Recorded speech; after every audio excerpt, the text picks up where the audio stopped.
এক ভাই প্রশ্ন করেছিল আমাকে যে হুজুর, বাবা যদি সন্তানের হকটা পূর্ণভাবে আদায় না করে, সমানভাবে আদায় না করে হকটা, তাহলে এটা কি, এটার হুকুম কি?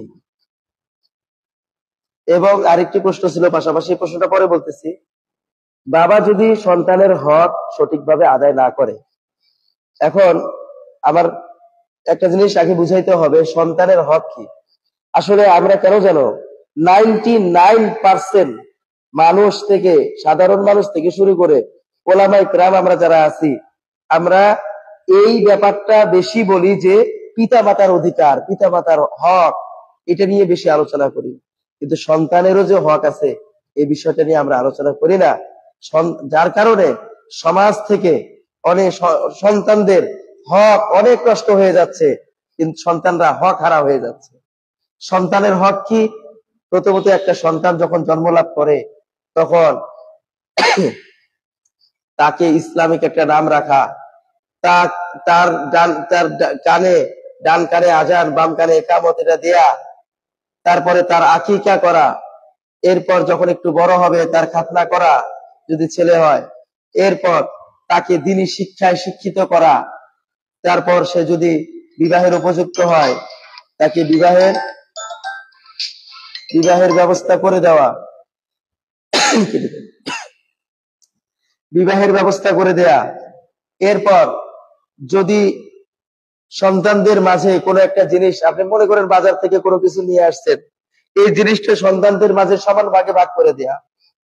এমনকি মনে করেন একটা পিতা, তার কিছু সম্পদ আছে, টাকা পয়সা আছে, অর্থ আছে, এগুলোর ব্যাপারে প্রত্যেকটা সন্তান সমান অধিকার, তাদেরকেও দিতে হবে। এরকম সময় যদি আপনি দেখা যায় কাউকে কম দিলেন, কাউকে অল্প দিলেন, কাউকে বেশি দিলেন, কাউকে মাহরুম করলেন, তাহলে এটা আপনি একটা জুলুম করলেন। এই জুলুম, এটা একটা অত্যাচার। এরকম অত্যাচার থেকে বাঁচতে হবে। ঠিক এরকমই একটা প্রশ্ন আবার ভাই করছে যে দেখা গেল ভাইদের মধ্যে কোনো একটা ভাই, সে কি করলো, ও তার অন্যান্য ভাই বোন যারা আছে তাদের যে হকটা ছিল সেই হকটা সে একাই মেরে দিল, একাই সবকিছু লুটে পুটে খেয়ে ফেললো। তাহলে এটা কি? এটার ব্যাপারে শরীয়ত কি বলে, কোরআন ও হাদিস কি বলে?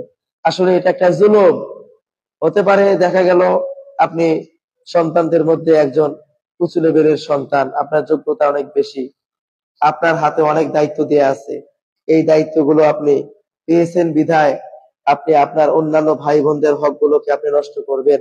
এই নষ্ট করলে এটা জুলুমের নামান্তর। পূর্বের পিতার ব্যাপারটা, ওটাকেও জুলুম। তারপর এক ভাই তার ভাই বোনদের যদি হক মেরে খায়, তাহলে এটাও জুলুম। আর জুলুমের ব্যাপারে কোরআন ও হাদিসে অনেক আছে।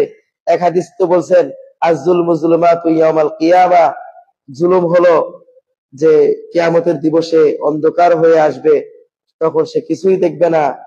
আবার জুলুম, বান্দার হক নষ্ট করা, এটা এমন একটা গুনাহ যে একটা মানুষ, সে যদি বান্দার হক নষ্ট করার পর দুনিয়ার বুকে যদি এই হকটা পূরণ না করে, এই হকটাকে আদায় না করে, তাহলে আখেরাতে এমনও অনেক বান্দা আছে, হাদিসে পাওয়া যায়, যারা অনেক নেক আমল নিয়ে আল্লাহ তাআলার দরবারে উপস্থিত হবে।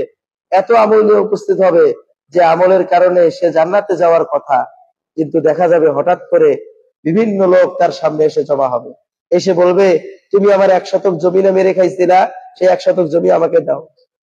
তুমি না আমার বাবার অনেক টাকা পয়সা ছিল, তার মধ্যে সবগুলো তুমি একাই খেয়ে ফেলছো, তার ভাগ আমাকে দাও।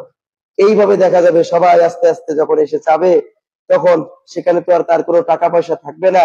টাকার বিনিময়ে তাকে তার নিজের যে কামাই করা আমল ছিল, সে আমলগুলো তাদেরকে দিতে হবে।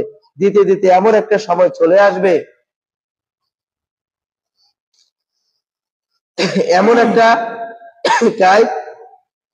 চলে আসবে, অবস্থা চলে আসবে যে তার আর কোনো নেকি থাকবে না।